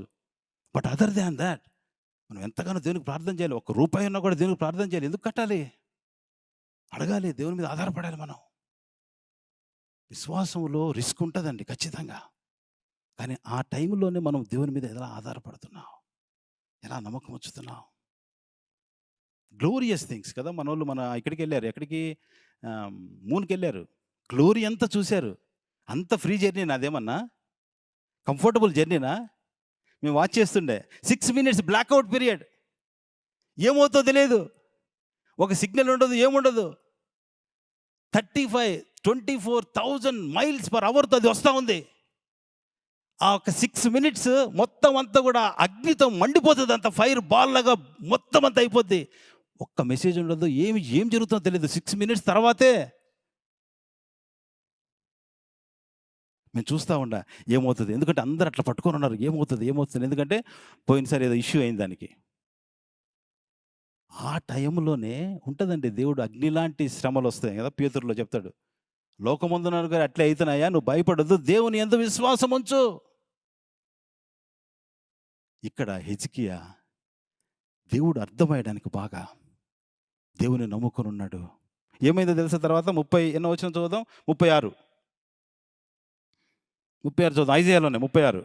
అంతటా యెహోవా దూత బయలుదేరి అష్షూరు వారి దండుపేటలో 185,000 మందిని మొత్తెను.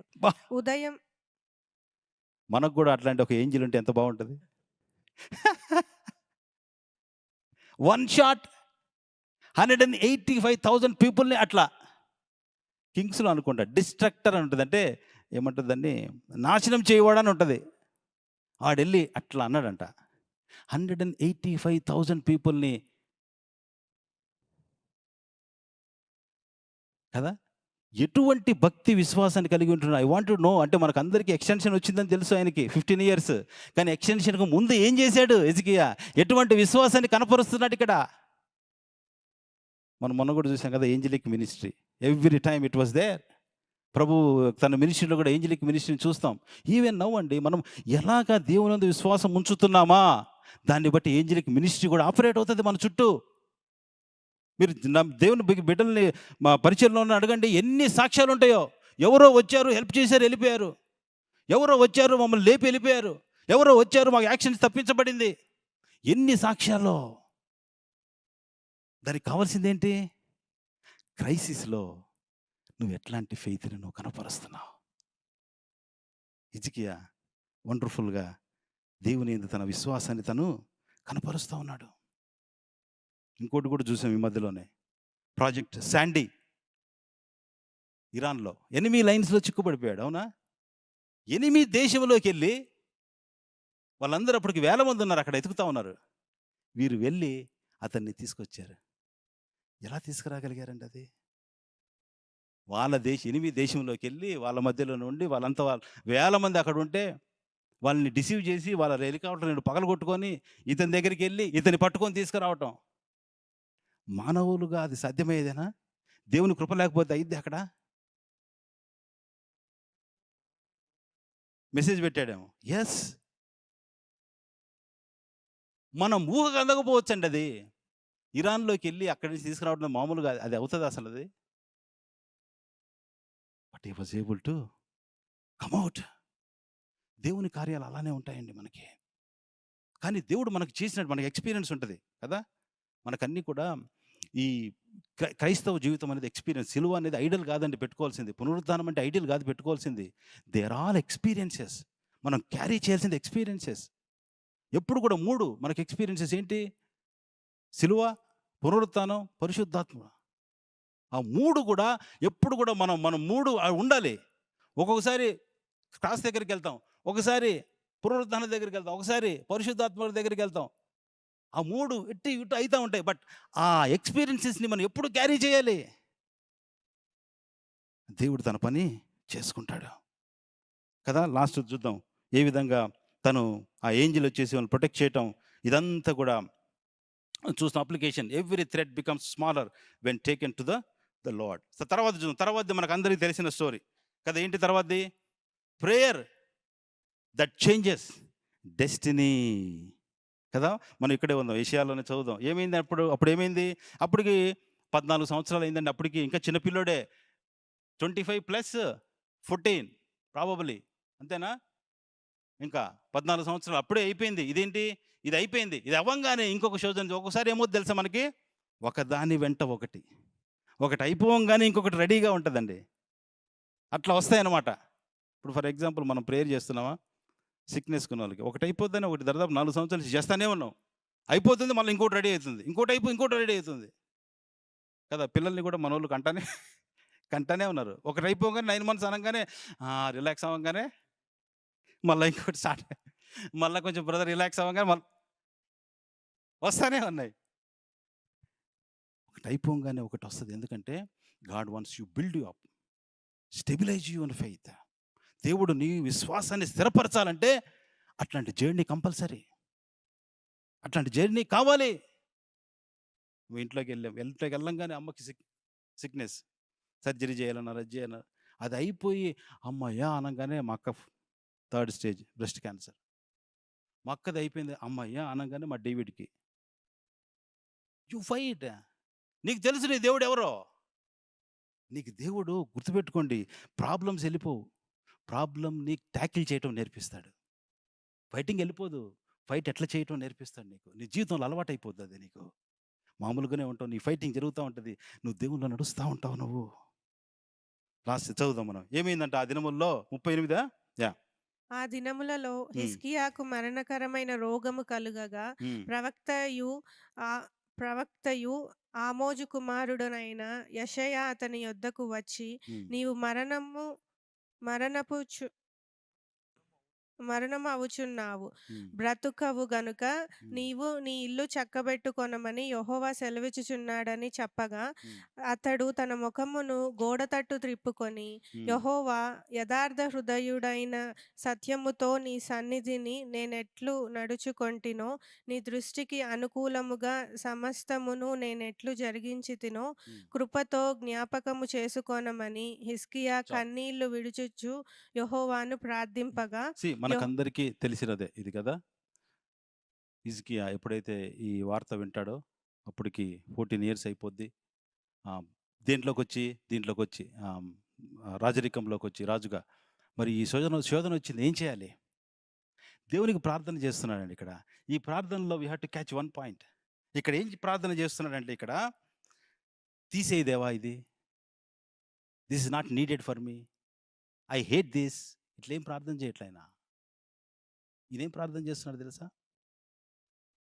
యెహోవా గోడ తట్టు తిప్పుకొని, యథార్థ హృదయుడిని నీ సత్యముతో నీ సన్నిధిని నేను ఎట్లు నడుచుకుంటునో, నీ దృష్టికి అనుకూలంగా సమస్తం నేను ఎట్లు జరిగించుదునో, కృపతో జ్ఞాపకము చేసుకో. Remember me lord.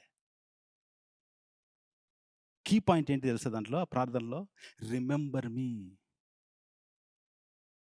మనకి క్రియలు లేకపోతే ఏం చెప్తాం దేవునికి రిమెంబర్ చేయమని? అంతేనా? అర్థమవుతుందా? ఏమైనా చేయగలిగితే, ఇంకా ఉంది నేను జీవించాల్సింది అనిపిస్తే, దేవునికి ప్రార్థన చేసి, ప్రభువా ఇదిగో మీ సన్నిధిలో నడుచుకున్నాను కదా! ఇంకా పనుంది నాకు. రిమెంబర్ మీ అని చెప్పగలం. ఏమి చేయకపోతే ఏం చెప్తాం? నెహెమ్యా ప్రార్థన చేస్తారండి. నెహెమ్యా వచ్చి అక్కడ గోడలు కట్టించినప్పుడు చదవండి, అది కూడా నెహెమ్యా 13:14. నెహెమ్యా 13:14లో ఏం ప్రార్థన చేస్తాడు నెహెమ్యా? నా దేవా, హ్మ్. ఈ విషయములో నన్ను జ్ఞాపకము చేసుకొని నన్ను జ్ఞాపకముంచుకొని ఆ! నా దేవుని ఆ! మందిరమునకు ఆ! దాని ఆచారములు జరుగుబాటునకును నేను చేసిన ఉపకారములను హ్మ్. మరువకుండుము. హ్మ్. నన్ను జ్ఞాపకం చేసుకో. ఎందుకంటే నీ ప్రజలకు మేలు చేశాను నేను. నీ మందిరాన్ని నేను బాగు చేశాను. గోడలన్నిటిని నేను కట్టించాను. అంటే ఇది నాట్ బోస్టింగ్ అండి. దేవునికి చెప్పుకుంటున్నాడు ఈయన. నన్ను జ్ఞాపకం చేసుకో. నేను చేసిన మంచి పనులను బట్టి. హిజ్కియాకి చెప్పటానికి చాలా ఉన్నాయి. ఎన్నున్నాయి? మందిరానికెళ్ళి బాగు చేపిచ్చాడండి మొత్తం. మూసుకుపోయిన మందిరాన్ని తెరిపించాడు. ఒక్క హై ప్లేస్ లేకుండా మొత్తం పగలగొట్టాడండి ఆయన. ఎన్నున్నాయి చెప్పటానికి. పస్కాను 250 ఇయర్స్ లేని పస్కాను స్టార్ట్ చేపిచ్చాడు. యాజకత్వాన్ని ఇస్తాడక్కడ. లేవీయుల్ని సమకూరుస్తాడక్కడ. వాక్యాన్ని ప్రకటిస్తాడు. ఎన్ని ఉన్నాయి చెప్పుకోవడానికి. ఈ క్రైసిస్‌లో దేవుణ్ణి ఎట్లా నమ్ముకొని ఉన్నాడో, ఇంత క్రైసిస్‌లో ఎట్లా ఆధారపడ్డాడో చాలా ఉన్నాయి చెప్పుకోవడానికి.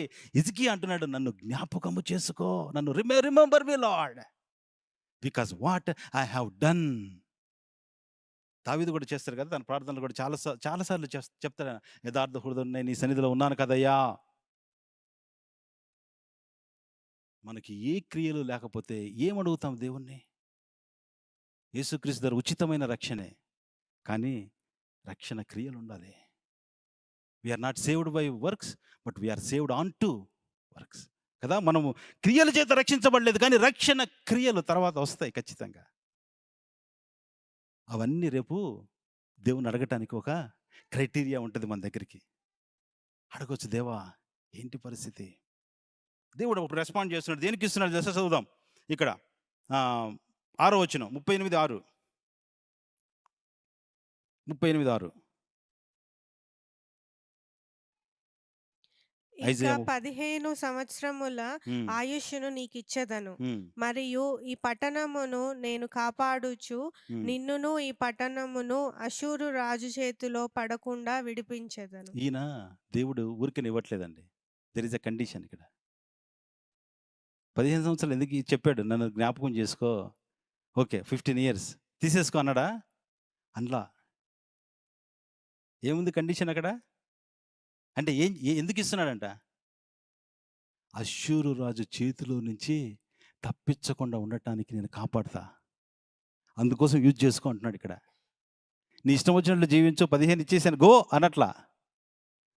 అందుకోసం దావీదు ప్రార్థన చేసినప్పుడు, హీలింగ్ కొరకు ప్రార్థన చేసినప్పుడు, దేవా నన్ను రక్షించు, so that I could preach, I could testify. అయ్యా నన్ను బాగు చేయి, ఎందుకంటే నీ ఆజ్ఞలను పాటించడానికి, నేను వెంబడించడానికి, 10 మందిలో నీ రక్షణ సువార్తను తెలియపరచడానికి, అందుకోసం ఇవ్వు నాకు. ఇక్కడ దేవుడు చెప్పకనే చెప్తున్నాడు, నీకు 15 ఇయర్స్ ఇస్తున్నా, కానీ 15 ఇయర్స్‌లో నేను నీకు తోడుగా ఉండి అష్షూరు రాజు రాకుండా చేస్తా. లాస్ట్ దానికి వెళ్దామండి. చెప్పాడు. చెప్పిన తర్వాత మరి మంచిగా ప్రార్థన కూడా చేస్తాడు. ఎవరు? ఎవరు? హిజ్కియా. మంచిగా ప్రార్థన కూడా చేస్తాడు. దేవా మరి నువ్వు నన్ను ఇట్లా చేసావు, అట్లా చేసావు, దీని నుంచి తప్పించావు. చాలా సంతోషం. నేను ఇదిగో నా కుమారులకు నీకు నీ నీతిని తెలియజేస్తాను. అది ఇది అంతా కూడా చాలా మంచిగా చేస్తాడు. అయితే దేవుడు అష్షూరు రాజును తప్పించకుండా కాపాడుతానన్నాడు. మనోడు ఏం చేశాడు తెలుసా? బబులోను రాజుకు ఓపెన్ చేసాడు గేట్. నువ్వు తాగుబోతు అయ్యుండొచ్చండి దేవుని నమ్ముకునే ముందు. తాగుబోతా దాని నుంచి దేవుడు విడిపించాడు. అయిపోయినట్ట? ఇంకొకడు ఉంటాడు రెడీగా పక్కనే. కోపమో, ఆవేశమో ఏదో ఒకటి ఇంకోటి రెడీగా ఉంటాడు. అంటే వాడిని తప్పించానంటే ఇంక అది అయిపోయినట్ట? లేదు, దీనికి రెడీగా ఉండాలి. దానికి తగ్గట్టుగా బబులోను రాజోళ్ళు కానుకలు తీసుకొని వచ్చేస్తారు ఆయన దగ్గరికి. మొత్తం చూపించేస్తాడు. చూపించడం తప్ప అని అనొచ్చు మీరు. మరి దేవుని దృష్టిలో తప్పైంది ఎందుకంది? షీబా కూడా సొలొమోను చేసింది చూడటానికి వస్తది. చూసిన తర్వాత ఏం చెప్తది తెలుసా? ఏం చెప్తది? ఆ! చూశాను. కానీ ఆయన ఏం చెప్తది? ఇక్కడ కింగ్స్ చాప్టర్ 10లో ఉంటుందండి అది, షీబాది. చదువుతారు ఎవరన్నా? గబగబా చూద్దాం మరి ఎవరికి ఎంత పట్టుందో చూస్తా నేను. కింగ్స్ దీంట్లో 10లో ఆమ్, 1 రాజులు 10లోనా, 10లోకి వస్తుంది కదా, ఎవరు, శాపదేశపు రాణి వస్తుంది కదా. వచ్చి చూసిన తర్వాత ఆమె ఏం చెప్తుంది తెలుసా? ఆమె టెస్ట్ మనీ ఏంటి? ఆ? ఉమ్.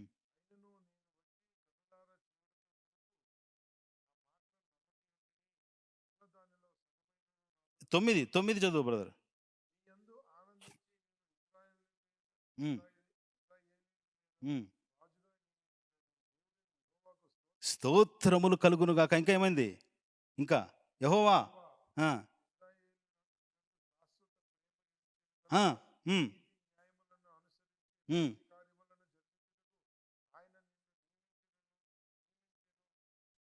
ఈమె ఎవరిని గొప్ప చేస్తుంది? సొలొమోను యొక్క దేవుణ్ణి గొప్ప చేస్తుంది. దేవుడు నీకు ఇచ్చాడు అంటే ఈయన చూపించిన దాంట్లో అంతటా కూడా ఆయన ఎవరిని చూపించాడు? దేవుణ్ణి చూపించాడండి. వీళ్ళు వచ్చింది, బబులోనోళ్ళు వచ్చింది దేని చుట్టానికి వచ్చారు? ఎక్కడ ఏముందో చూసి నెక్స్ట్ ఇన్వైట్ చేయాలని వచ్చారు. నీవు నేను దేవునికి ఎలాగో స్వాస్థమో, నీవు నేను ఎలాగో దేవునికి స్వాస్థమో, ఆయన కూడా మనకు స్వాస్థం అండి. How we're exposing the inheritance that God has given to us. మనకు ఆయన ఇచ్చిన స్వాస్థ్యాన్ని ఎలా మనము ఎక్స్పోజ్ చేస్తున్నాం? దానికి ఒక ప్రాసెస్ ఉంది కదా. పొద్దున ఇందా చూసాం కదా, ఎట్లాంటి జనాలలో యెహోవా యందు భయభక్తులు కలిగి ఉండి విగ్రహములను పూజించేటువంటి వాళ్ళు. నేను పొద్దున ప్రభువును స్తుతిస్తాను, సాయంత్రం నా ఇష్టం లోకంతో ఉంటా అంటానికి లేదు. ఆఫ్ కోర్స్ ఈ లోకంలో ఉన్నప్పుడు మనకు ఫ్రెండ్స్ ఉంటారు, ఈ లోకంలో ఫ్రెండ్స్ ఉంటారు. వాళ్ళందరి ముందు దేవుణ్ణి మనం ప్రజెంట్ చేయాలి, దేవుని కార్యాలని ప్రజెంట్ చేయాలి, వాళ్ళతో ఖచ్చితంగా మంచి రిలేషన్షిప్ ఉంచుకోవాలి. కానీ అదే ఇది అంటానికి లేదు. అప్పుడేమవుతుంది తెలుసా? You are exposing in a wrong way, wrong డైరెక్షన్లో దేవుని మనం ప్రజెంట్ చేసినప్పుడు వాడు వచ్చి దోచుకుంటాడు. ఇక్కడ హిజ్కియా కూడా ఏమాత్రం విచారించక బబులోను రాజుకి మొత్తం అంతా చూపించేస్తే ప్రవక్త వచ్చి గద్దిస్తాడు. ఏం చేసావు? ఏం చేసావు? చూసారా, లాస్ట్ అంతా వచ్చేసాడు పాపం. ఒక్క దగ్గర చిన్న తప్పు వేశాడు, తన విశ్వాసాన్ని కాపాడుకున్నాడు. కానీ ఏమొచ్చింది తెలుసా? పనిష్మెంట్. నీ కుమారులు ఎత్తుకెళ్ళిపోతారు, బందీలుగా చేసేసుకుంటారు. హిజ్కియాకు భారం లేదు. ఓకే, దట్స్ ఓకే లే, నా పిల్లలు పోతే పోని, నేనున్నప్పుడు ఏం కాదు కదా అంటాడు. అట్లా ఎండ్ అవుతుంది 39 చాప్టర్ ఐజయాలో. Just want to tell you, అదే ఐజియా చాప్టర్ ఇది చదువుతున్నప్పుడు కరెక్ట్గా 38 చాప్టర్ మేము చదువుతున్నప్పుడు మేము మా ఇంటిని చూడటానికి వెళ్ళాం. అప్పుడు బైబిల్ షెడ్ అయింది. స్కెప్టికల్ ఉండే చాలా, భూమౌంట్లో ఇల్లు తీసుకోవాలా మేము. మాకు తెలిసినంత వరకు అప్పటికి ఒక బ్రదర్కి ఇక్కడ బిజినెస్ పెట్టాలని మొత్తం పోగొట్టుకొని ఉన్నాడు. మంచి ఎక్స్పీరియన్స్ ఏం లేదు ఇక్కడ. చూడాలా వద్దా, ఏం చేయాలి? భూమౌంట్ కాదు, మనం ఎడ్మంటన్లో ఉంటే ఎట్లాగా, ఏం చేయాలి అన్న స్కెప్టికల్. కానీ అప్పుడు కొన్ని ఇల్లు చూసినప్పుడు మరి మాకేమో ఇంట్లో 50 మంది పట్టాలి, అది కండిషన్. ఆ ఇంట్లో ఏమో అమ్మకి కింద బాత్రూమ్ లేదు. అంత బాగుంది, అంత పడుతున్నారు, కానీ ఇప్పుడు బాత్రూమ్ లేదు కింద. మరి ఏది ఇంపార్టెన్స్ ఇవ్వాలి మేము? అమ్మకు బాత్రూమ్ ఉన్న ఇల్లు ఇంపార్టెన్స్ ఇవ్వాలంటే ఖచ్చితంగా తను ఇప్పుడు ఎక్కలేదు, దిగలేదు. కానీ అట్లాంటి ఇల్లు దొరకట్లా. అట్లాంటి ఇల్లు దొరుకుతున్నాయి కానీ స్పేస్ లేదు. మాకేమో స్పేస్ కావాలి, 40 మంది పట్టాలి ఇంట్లో. సరే ఎతికి మాకు అదే దొరికింది. సరే ఇంకా విశ్వాసంతో అది తీసుకుందామంటే మరి స్క్రిప్చర్ వాక్యం లేకుండా వెళ్ళలేను కదా నేను. వెళ్ళలేదు, ఆలోచిస్తున్నా. 38 చదివినప్పుడే మేము వెళ్ళి చూసాం యాక్చువల్గా ఇంటిని. ఓకే, తర్వాత ఈ 39 అయిపోయింది. సరే మేము బ్రేక్ తీసుకుందాం అనుకున్నాం, బ్రేక్ తీసుకున్నాం. ఇంకా అయిపోయిన తర్వాత దేవా ఏంటంటే నేను ఎప్పుడు కూడా ఆ యెరూషలేము మ్యాప్ పెట్టేసుకుంటాను. నేను పెట్టేసుకొని ఎక్కడ ఇల్లు యెరూషలేముకి ఏ రేంజ్లో ఉంది, ఏ మూలలో ఉంది, ఎందుకో నాకు వచ్చింది, అట్లా చూస్తూ ఉన్నాను అనమాట. నేను చూస్తూ ఉన్నా. సరే నాకేమో వెస్ట్ తీసుకోవాలి కదా అనుకుంటున్నా. సరే మొత్తానికి ఏమైందంటే ఒకరోజు ఆలోచన వచ్చింది. 66 మాది 66 స్ట్రీట్ 38 అవెన్యూ 17th. ఆ!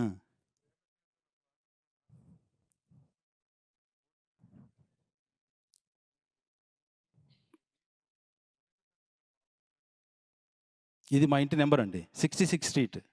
అంటే 66 బుక్స్ ఉంటాయి గదా! ఐజాయాలో. 38 అవెన్యూ. 38 చాప్టర్. 17థ్ వర్స్. మా ఇంటి నంబర్ 17. చదివితే అద్భుతం. హిజ్కియా ప్రార్థన చేస్తా ఉంటాడు. అయ్యా! నీవు ఇట్లా చేసావా? మిక్కుటమైన ఆయాసం నాకు నెమ్మది. అంటే ఆ ఇంట్లో నెమ్మది, ఆనందం. తర్వాత నా పాపంని వెనక తట్టి ఏసేసావు. నీ ఈపు తట్టి ఎనకేసేసుకున్నావు నాకు. కొత్త జీవితం నాకిచ్చావు నువ్వు. ఇంకేం కావాలి చెప్పండి? ఓడొచ్చింది. అట్లా మేము ఆ ఇల్లు తీసుకోవటం జరిగింది. It was so much blessing. అదే మేము బైబిల్ స్టడీ చేయకపోతే నాకు చాలా కన్‌ఫ్యూజన్ ఉండేది. ఇల్లు తీసుకోవాలా వద్దా? భూమౌంట్‌లో తీసుకోవాలా వద్దా? ఎందుకు భూమౌంట్‌కి రావాలి? ఆ తర్వాత దేవుడు అద్భుతాలు చేశాడు. అంతే అవునా? విజయ్ వచ్చేసాడు. బిజినెస్ పెట్టాడు. సుబ్బిరెడ్డి గారు వచ్చేసారు. అన్నిటికి మించి దేవుడు ఈ ఫెలోషిప్‌లోకి ఎట్లా నడిపించాడు ఇదంతా? దీంట్లోకి ఎట్లా నడిపించాడు? హి ఫాలోవుడ్. అంతే కాదు మేము మేము ఇల్లు తీసుకున్న తర్వాత ఒక 10 మంది వెంటనే ఇల్లు తీసేసుకున్నారు. టప టప టప బ్లెస్సింగ్ అంతా ఫ్లో అయిపోయింది. The power of the word. అవునా? మనం ఎట్లా చూస్తాం మనం? ఎట్లా నిలబడతాం? What we can learn from the story. ఏం చూస్తామంటే మనం సక్సెస్ వచ్చినప్పుడు ఇట్ ఈస్ సో ఇంపార్టెంట్. ఆ హ్యూమిలిటీలో ఎలా ఉంటాం మనం? హంబుల్‌గా ఎలా ఉంటాం మనం? కష్టాల్లో ఉన్నాడాయన. సక్సెస్ వచ్చినప్పుడు చిన్న తడబాటు తన కుమారులను పోగొట్టుకున్నాడు. కదా! మనం ఎంతగా హంబుల్‌లో దేవుని మీద ఆధారపడతానే ఉండాలి. That is the story that we could learn. కదా! అండ్ దెన్ ఈరోజు I wanted to remind you about J C Rao గారు. ఈ స్టోరీ నేను ఆహ్, ఇది చేస్తున్నప్పుడు 86 ఇయర్స్ అప్పుడు ఆయన చనిపోయాడు. మీకు అందరికి తెలిసేమో కొంతమందికి. But I have known him. అంటే నేను ఉన్న బ్యాక్‌గ్రౌండ్ కాబట్టి అప్పుడప్పుడు ఈయన్ని వింటా ఉండేవాడిని. ఎట్ ద ఏజ్ ఆఫ్ 50 ఈయన భార్య చనిపోయిందండి యాక్సిడెంట్‌లో. ఆయన కరెక్ట్‌గా 49. చిన్న పిల్లలందరూ కూడా టీన్స్‌లో ఉన్నారు. భార్య యాక్సిడెంట్‌లో చనిపోయింది. ఆయన తన జాబ్ వదిలేసుకున్నాడు. ఢిల్లీలో హెబ్రోన్ చర్చ్ అంటే జేసీ రావు గారు చెప్తారనమాట. 36 సంవత్సరాలు అలుపెరగకుండా సువార్త చేశాడాయన. ఒంటరిగా. భార్య లేదు. ఆయన మొన్నే చనిపోయాడు. అది కూడా పరిచర్యలో ఉన్నప్పుడు ఇంకొక ప్లేస్‌ని విజిట్ చేసేటప్పుడు చనిపోయాడాయన.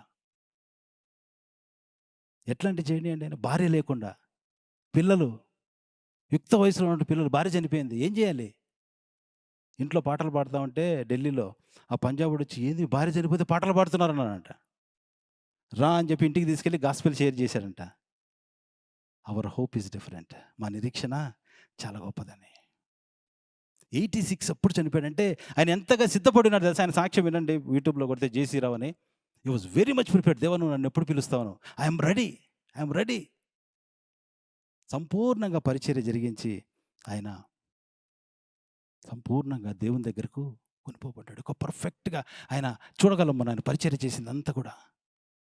ఆయన ఒక పాట రాశాడు. ఏం పాట అంటే, ఆ భార్య చనిపోయిన కొన్ని రోజులకే వాళ్ళ కొడుకు కూడా చాలా సిక్‌నెస్ గుండా వెళ్ళిపోతే లోపల అపెండిసైటిస్ ఉంటది కదా! బరస్ట్ అయిపోయింది. డాక్టర్లకు తెలియలా. బరస్ట్ అయిపోయిందంటే ఏంటి? చచ్చిపోతాడసలు. తెలియలా. ఎప్పుడో 4, 5 రోజుల తర్వాత వెళ్తే బరస్ట్ అయిపోయింది. అతను ఆ రోజు ఢిల్లీకి వెళ్ళాలంట వాళ్ళ అబ్బాయి. ఎందుకు వాళ్ళ ఆంటీ గారు చెప్పారంట, లేదు డాక్టర్ చూపించుకొని నువ్వు వెళ్ళు, లేదంటే క్యాన్సిల్ చేసేసుకో, బాగాలేవు నువ్వు అని చెప్తే, క్యాన్సిల్ చేసుకొని డాక్టర్ దగ్గరికి వెళ్తే బరస్ట్ అయిపోయిందంట. ఈయన ఢిల్లీ నుంచి వచ్చాడు. వచ్చి చూస్తే కురుకు పరిస్థితి చూస్తే వీక్ ఉందంట. ఆపరేట్ చేయలేరంట వాళ్ళు డాక్టర్స్. చాలా వీక్ ఉన్నాడంట. లోపలేమో బరస్ట్ అయిపోయింది. ఏం చేయాలో తెలియదు. అప్పుడు ఆయన పాట రాశాడు. "శామ్ వస్తావా నువ్వు అటు? ఐ డోంట్ నో నువ్వు నీకేమైనా కావాలేమో. బట్ పాట పాడదాం అది." ఆ పాట రాశాడు ఏమన్నా, హల్లెలూయా పాడెదా ప్రభు నిన్ను కొనియాడదా అనేటువంటి పాట ఆయన రాశాడు. కష్టాల్లో, ఇబ్బందుల్లో ఆయన దేవుని నమ్ముకున్నవాడుగా ఉన్నాడు.